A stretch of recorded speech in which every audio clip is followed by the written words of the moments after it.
तो आपकी स्क्रीन पर ये है इलॉन मस्क, वो इलॉन मस्क जो दुनिया का सबसे धनी आदमी है, वो इलॉन मस्क जो अमेरिकी राष्ट्रपति डोनाल्ड ट्रंप का सबसे करीबी है। और इस शख्स के हाथ में सौंपा जा रहा है भारत का इंटरनेट। मैं मजाक नहीं कर रहा हूं दोस्तों।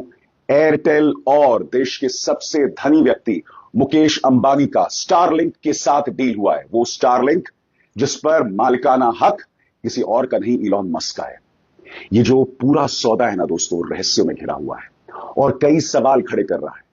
वो भारतीय जनता पार्टी जो अमेरिका के नाम पर राहुल गांधी को देशद्रोही बताती है, वो ये डील करवा रही है। और सबसे रहस्यमय बात, आपकी स्क्रीन पर यह है देश के सूचना और प्रसारण मंत्री और रेल मंत्री अश्विनी वैष्णव। अश्विनी वैष्णव जब यह करार होता है स्टारलिंक और मुकेश अंबानी और स्टारलिंक और एयरटेल के बीच, बधाई देते हैं। मगर रहस्यमय बात दोस्तों, थोड़ी देर बाद उस बधाई को हटा देते हैं। जी हां, सोशल मीडिया प्लेटफॉर्म पर अश्विनी वैष्णव बधाई देते हैं और फिर से हटा देते हैं। और उससे भी बड़ी रहस्य की बात, यह खबर कौन लाता है? जी हां, अश्विनी वैष्णव ने जो बधाई हटा दी, इसकी चर्चा न्यूज 18 नहीं करता है।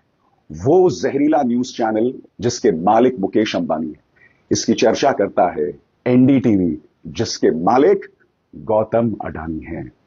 यानी कि इस पूरे मामले के पीछे एक ट्रेड वॉर, एक ट्रेड जंग भी है। मुकेश अंबानी बनाम गौतम अडानी। सबसे पहले दोस्तों, इस मामले में रहस्य की तार इसलिए जुड़ रही हैं क्योंकि अश्विनी वैष्णव बधाई देते हैं और फिर अपने संदेश को हटा देते हैं। क्यों? किस बात का डर है? सबसे बड़ी बात, इतनी बड़ी डील हो रही है बगैर आम सहमति के, बगैर देश के स्टेक होल्डर्स से बात किए, बगैर देश के विपक्ष से बात किए। मगर पहले मैं आपको बतलाना चाहता हूं कि किस तरह से अश्विनी वैष्णव ने अपनी बधाई संदेश हटा दिया। और यह खबर कोई और नहीं, एनडीटीवी पेश कर रहा है दोस्तों। खबर आपकी स्क्रीन पर, एनडीटीवी क्या कह रहा है। केंद्रीय सूचना प्रौद्योगिकी मंत्री अश्विनी वैष्णव ने बुधवार को सोशल मीडिया पर स्टारलिंक के लिए एक वेलकम मैसेज पोस्ट किया, लेकिन लगभग 1 घंटे बाद ही इस पोस्ट को उन्होंने सोशल मीडिया से डिलीट कर दिया। केंद्रीय सूचना और रेल मंत्री अश्विनी वैष्णव ने एक्स पर पोस्ट में लिखा था, स्टारलिंक भारत में आपका स्वागत है। दूर दराज के इलाकों में रेलवे परियोजनाओं के लिए यह बेहद उपयोगी होगा। और जैसे कि आप देख सकते हैं दोस्तों, एनडीटीवी ने खबर चलाई थी। मैं नहीं जानता हूं कि सरकार के दबाव के बाद वो लोग इस खबर को हटाते हैं। खबर क्या कहती है? अश्विनी वैष्णव ने भारत में स्टारलिंक का पहले किया स्वागत, फिर कर दिया डिलीट। मैं आपसे एक सवाल पूछना चाहता हूं, इस सरकार में हर चीज इतने रहस्यों में क्यों होती है? आज इलॉन मस्क को देश का इंटरनेट सौंपा जा रहा है क्योंकि सरल शब्दों में कहा जाए, यह जो समझौता है वो इलॉन मस्क का जो सैटेलाइट है यानी उपग्रह, उसमें और मुकेश अंबानी उपग्रह में और एयरटेल के बीच है। और आप जानते हैं दोस्तों कि गांव में, दूर दराज के क्षेत्रों में, खासतौर से जंगलों में, पहाड़ों में इंटरनेट नहीं होता है। मगर जब उपग्रह से आपको इंटरनेट मिलेगा तो आपको हर जगह, हर कोने में अब देश में इंटरनेट मिलेगा। तो कायदे से तो इसका स्वागत किया जाना चाहिए। मगर भाजपा सरकार जिस तरह का रवैया दिखला रही है, जिस तरह से अश्विनी वैष्णव ने पहले बधाई संदेश दिया और फिर उसे हटा दिया, उससे कई सवाल खड़े हो रहे हैं। सबसे बड़ी बात यह ना भूलें कि यह करार हुआ है मुकेश अंबानी और इलॉन मस्क के बीच में। वो मुकेश अंबानी जिनका चैनल न्यूज 18 आए दिन रोज प्राइम टाइम में जहर उगलता रहता है। इनके इन दो पत्रकारों पर कई केसेस भी दर्ज हैं राजस्थान और अन्य राज्यों में, मगर भाजपा अब तक इन्हें बचाती रहती है। अब सोचिए, अगर यही चैनल गांव गांव तक पहुंचेगा, दूर दराज क्षेत्रों तक पहुंचेगा, तो भाजपा का जो प्रचार है उसका क्या असर पड़ने वाला है गांव के भोले भाले लोगों पर। मगर आपके जहन में सवाल होगा दोस्तों, ये पूरा डील क्या है? और मैं आपको भाजपा के दोहरे मापदंड की भी चर्चा करूंगा। सबसे पहले ये डील क्या है, सरल शब्दों में मैं स्पष्ट कर दूं, अगर इंटरनेट दूर दराज के क्षेत्रों में पहुंच रहा है तो इसका स्वागत किया जाना चाहिए। मगर यहां पर सवाल कोई और नहीं, भाजपा सरकार का रवैया खड़ा कर रहा है। इसके अलावा जो ट्रेड वॉर दिखाई दे रहा है गौतम अडानी और मुकेश अंबानी के बीच में, वो भी कई सवाल खड़े कर रही है। सबसे पहले यह खबर आपकी स्क्रीन पर, एयरटेल के बाद अब देश की सबसे बड़ी टेलीकॉम सर्विस प्रोवाइडर रिलायंस जियो ने भी इलॉन मस्क की कंपनी स्टारलिंक के साथ सैटेलाइट इंटरनेट प्रोवाइड करने के लिए करार किया है। मंगलवार को टेलीकॉम कंपनी भारती एयरटेल ने अमेरिकी कंपनी के साथ करार किया था। एयरटेल ने कल स्टॉक एक्सचेंज फाइलिंग में इसकी जानकारी दी। समझौते के तहत स्पेस एक्स और एयरटेल बिजनेस, शैक्षणिक संस्थानों, स्वास्थ्य सेवा केंद्रों और दूर दराज के क्षेत्रों में स्टार लिंक सर्विसेज देने के लिए मिलकर काम करेंगे। एयरटेल के मौजूदा नेटवर्क इंफ्रास्ट्रक्चर में स्टारलिंक टेक्नोलॉजी इंटीग्रेट करने की संभावनाएं तलाशी जा रही है। यानी कि आप अब एक अमेरिकी को भारतीय इंटरनेट सौंप रहे हैं। आपको याद है कि जब अमेरिका की अदालत ने गौतम अडानी के खिलाफ गिरफ्तारी वारंट जारी किया था, तब संसद के अंदर यह शब्द निशिकांत दुबे अमेरिकी साजिश की बात कर रहा था, यानी कि उस वक्त अमेरिका खलनायक हो गया था। आज आप पूरे भारत का इंटरनेट इलॉन मस्क को सौंप रहे हैं, वो इलॉन मस्क जो डोनाल्ड ट्रंप का करीबी है।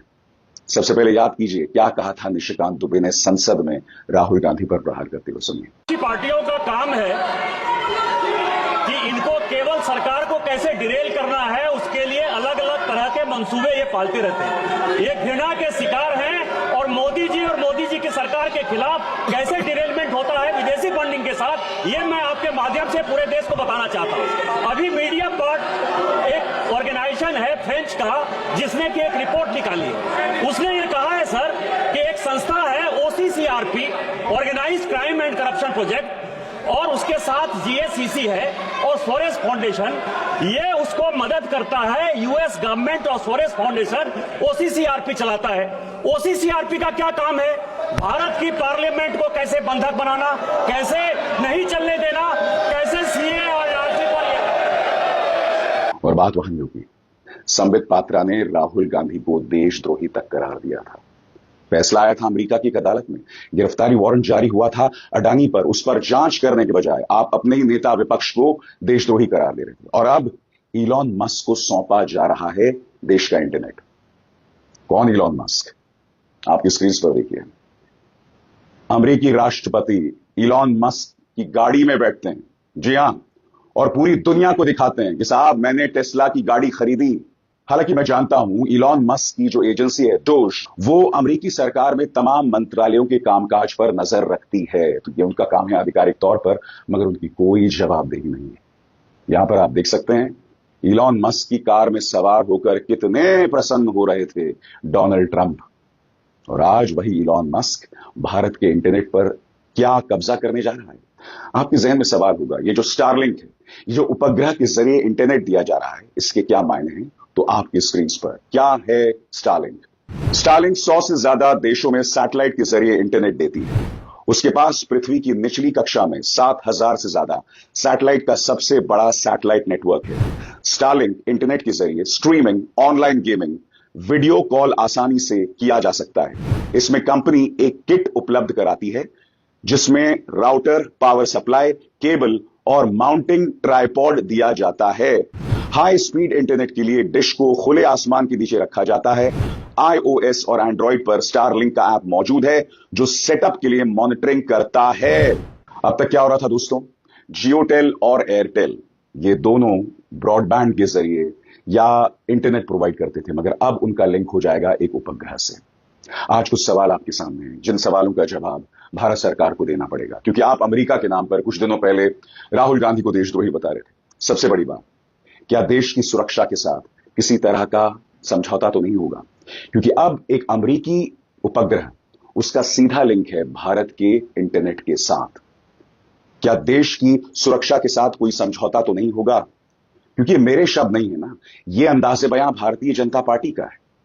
क्योंकि भारतीय जनता पार्टी देशभक्ति के नाम पर, राष्ट्रभक्ति के नाम पर, राष्ट्रीय सुरक्षा के नाम पर विपक्ष पर निशाना साधती है, अपने आलोचकों को जेल में डाल देती है आतंकवाद की धाराओं में, UAPA की धाराओं में, मगर खुद सवालों का जवाब नहीं देती है। मसलन याद कीजिएगा, इसी मंच पर मैंने कार्यक्रम किया था कि पाकिस्तान से महज 1 किलोमीटर दूर अडानी का दूर संचार को लेकर एक करार हुआ है गुजरात सरकार के साथ। इसको लेकर सेना ने, भारतीय सेना ने कई सवाल खड़े किए थे, मगर उनके सुझाव को दरकिनार कर दिया था। यह खबर आई थी और मैंने आपको दिखलाई थी, मगर इस सवाल को लेकर कोई जवाब नहीं दिया जा रहा है। उल्टा कांग्रेस के नेता मनीष तिवारी ने सदन में यह मुद्दा उठाया था। सुनिए उन्होंने क्या कहा। सामरिक सुरक्षा और ऊर्जा सुरक्षा में समन्वय बनाना बहुत जरूरी है। खावड़ा में एक बहुत बड़ी रिन्यूएबल एनर्जी की फैसिलिटी लग रही है।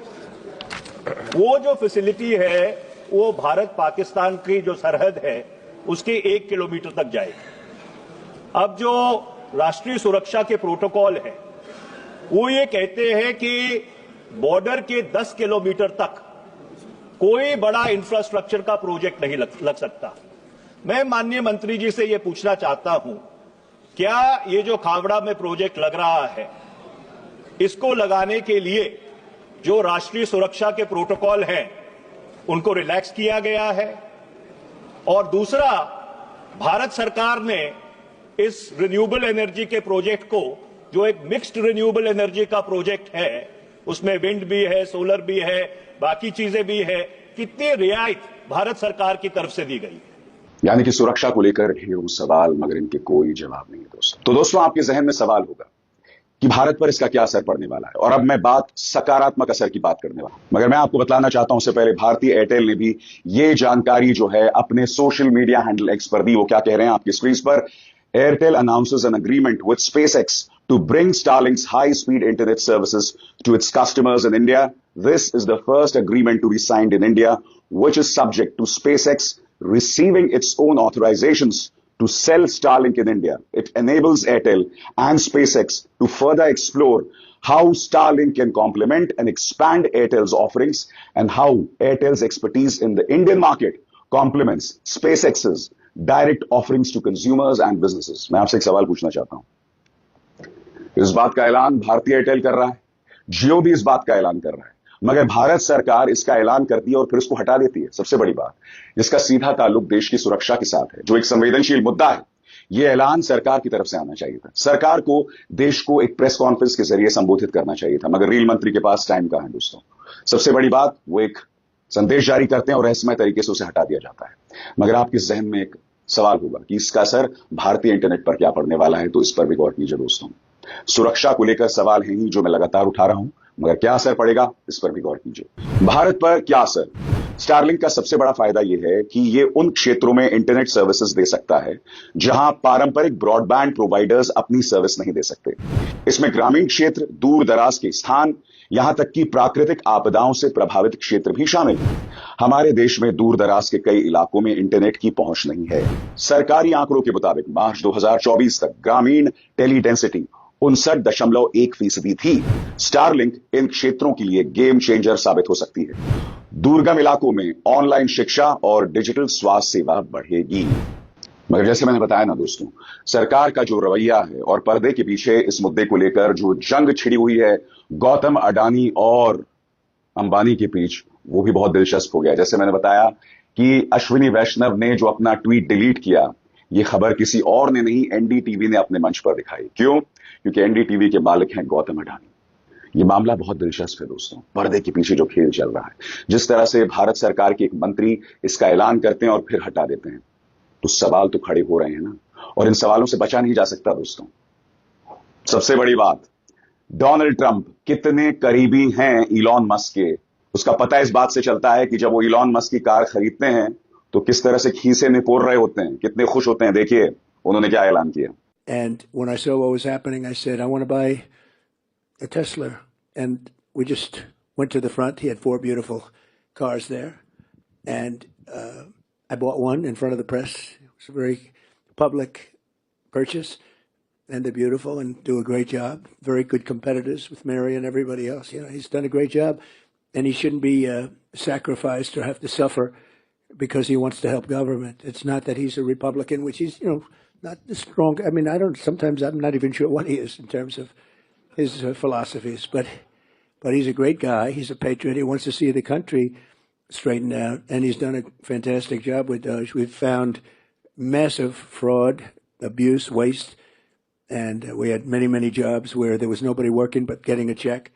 तो जैसा मैंने आपको बताया दोस्तों, रहस्यों के पर्दे दिखाई दे रहे हैं, सवाल ढेरों हैं, मगर उन सवालों के जवाब नहीं है। मगर यही तो अमृतकाल है, यही तो संगोल युग है, यही तो डेमोक्रेसी है बीजेपी स्टाइल, जहां सवाल हैं मगर जवाब नहीं है, जहां पारदर्शिता नहीं है, और इस देश का कायर और दंगाई मीडिया सवालों के जवाब भी नहीं पूछेगा। मगर हम सवाल पूछेंगे, जवाब मांगेंगे। अभिसार शर्मा को दीजिए इजाजत। नमस्कार।